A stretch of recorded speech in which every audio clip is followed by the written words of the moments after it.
Hi everyone, we're at IDEF 2023 in Istanbul, Turkey, and I am honored today to be joined by His Excellency Ukrainian Ambassador to Turkey, Mr. Vasyl Bodnar. Mr. Bodnar, good morning. Hello, how are you doing? I'm very good, thank you. Thank you so much for your time answering our question. So I wanted to discuss a few naval topics with you, of course, because we are naval news. The first one is the two Corvettes one of them actually is under construction in Turkey for the Ukrainian Navy. The second one was supposed to be built in Ukraine. What is the current status of this program? Thank you very much for interest to Ukrainian Navy.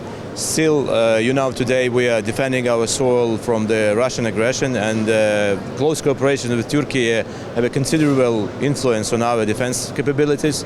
So you know that last year we laid down to the water one Corvette, and the second one is being constructed also here. So in the middle of August we're expecting to start a ceremony of laying the keel, and we are expecting also some crew will start to work on the first Corvette. So most probably we will continue to work for the second one here, because now the capabilities of Ukrainian Navy industry is a little bit limited, let's say frankly, but nevertheless we are not giving up our hands, and most probably next year we will see the first Corvette in the sea, and the next Corvette will be in the process of construction.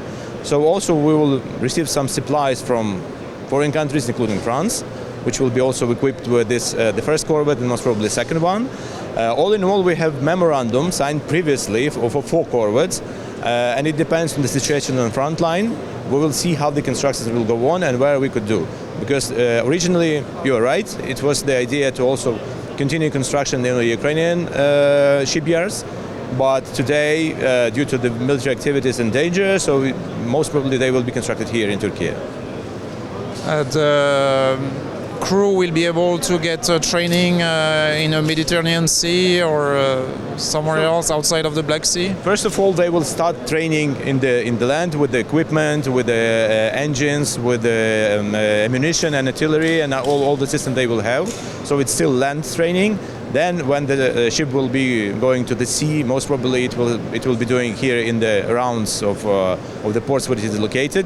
It's still secret where it is because from security reasons, but nevertheless they will have an opportunity to work together with a Turkish company which is constructing it. And later on, the sea exercises will be taking upon a decision of both sides. Mr. Ambassador, recently, I believe last month or 2 months ago, 2 mine hunting ships were commissioned with the Ukrainian Navy in the UK. When do you think these vessels will be able to join the Black Sea? I would be happy it will join tomorrow, so it will be a great strengthening for our Navy capabilities.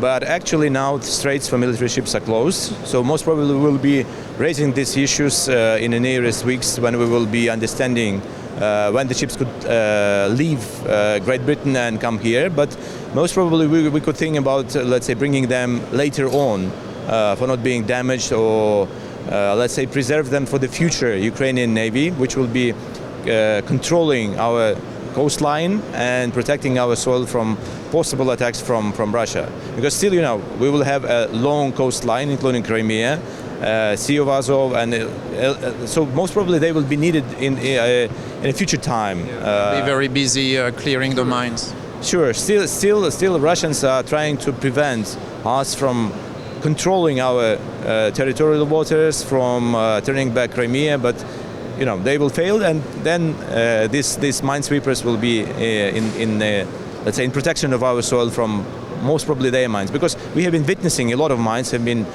polluted in the Black Sea, and then even the Russians try to show it that it's Ukrainian, despite I was every time joking that mines have no engine to swim. Last but not least, Mr. Ambassador, the grain deal, what's the latest situation with the grain corridor? I know Russia pulled out of the agreement. What's the way forward for you? So first of all, it is important for Ukraine to continue this grain deal, and we already proposed to our partners, to UN and Turkiye, to work in the trilateral format, because the mechanism which was elaborated in the previous format, it has already root, it's a mechanism of control, and it has a GCC, which is actually well established and control of the system. So we propose to use this system, which still exists, without Russians, because Russians every time has been blocking, trying to withdraw, do something, some wrong stuff. So this point is not being discussed. But in a parallel way, Turkish side is also trying to restart negotiations with the Russian side and trying to engage them back. But still, Russians have some conditions. And honestly saying, if we would try to meet their conditions, it's like to talking to terrorists. Because terrorists every time raising stakes, they are losing nothing from this pulling back from the Great Initiative. But they would like to do something for which they started a war, actually. So that is Russia who started a war, who blocked the Ukrainian ports, who interrupt the free passage of ships in the Black Sea.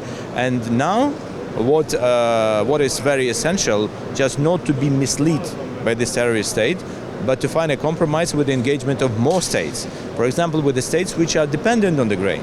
Not only Africa, as we're constantly saying, but for example, China, Spain, it's the two main receivers, and then Turkiye, the countries which are receiving the most amount of Ukrainian grain, and they should be more active in pressing Russia not to block the passage of ships and not to create the problems with the infrastructure. But most probably Russia's target is not only to withdraw from the grain initiative, but also to substitute Ukrainian grain with their own. And that's the biggest problem, because they still have a good production of grain. And traditionally, I wouldn't say we have been competing, but some countries have been receiving both grains from Ukraine and Ukrainian territories. But the problem also is the occupied territories.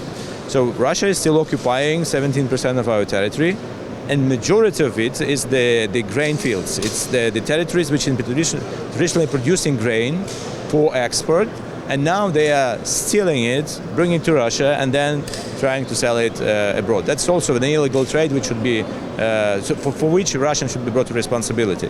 So still talks are going on. I don't think it will be an easy compromise.